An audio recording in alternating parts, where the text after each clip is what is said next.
Hi, ZinZin. So for some reason I had your image with the isolation portraits, and it's clearly a group portrait. So I wanted to make sure I separated it out to be sure that you get the full critique here for a group portrait.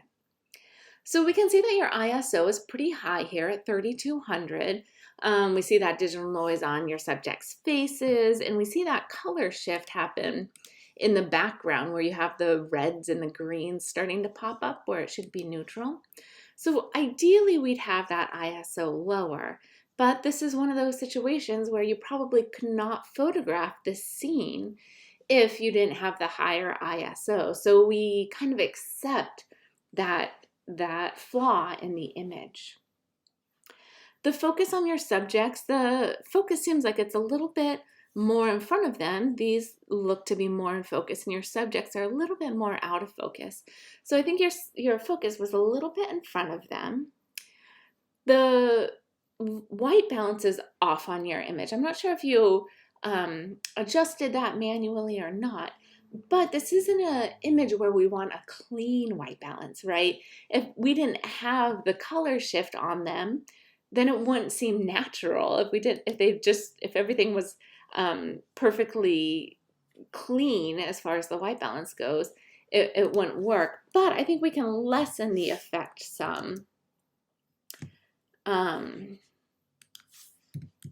this is just really broad numbers, but something like this where we're still getting that warm effect, but it's not overwhelming the image, I think works a little bit better. So you can make some adjustments in post-processing to try to get that a little bit more even. Now there is some layering in the image as far as we have three subjects. They're all lined up perfectly, but we can move between them in a nice way. And then we come to the foreground and we see the multitude of candles, and I'd love to see even more of those. It seems like they're probably laid out for a while. So seeing even more of that, I think, could add to this image. One other thing would be to eliminate elements that aren't necessary. So this top of the image doesn't seem like it's totally necessary here. So just cropping in, changing your point of view a little bit so we're getting more of the candles, which do feed into our narrative, and less of the background, which isn't telling us so much. But what are you communicating here? What's the point of this image? Is this event or this holiday that you have that's the welcoming of the Buddha. So it's a tradition in your country, and it's not something that is celebrated widely here in the United States. So it's not something I'm familiar with. So seeing this and seeing the care and the deliberate lighting of each of these individual candles is really beautiful. And I'd love to see even more of this if there's more going on, which it sounds like after I did a little bit of reading about this throughout your area or the surrounding areas. I'd love to see even more of this.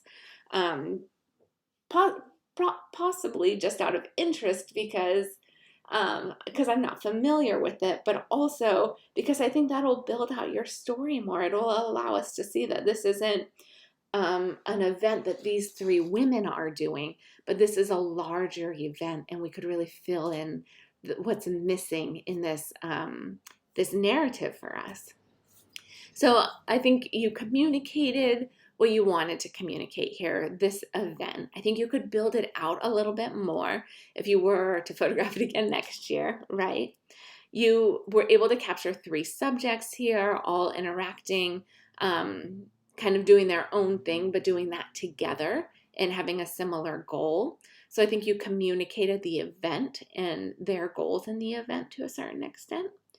And just technically, they all have good focus on them, and we can move through them and have some depth within the image.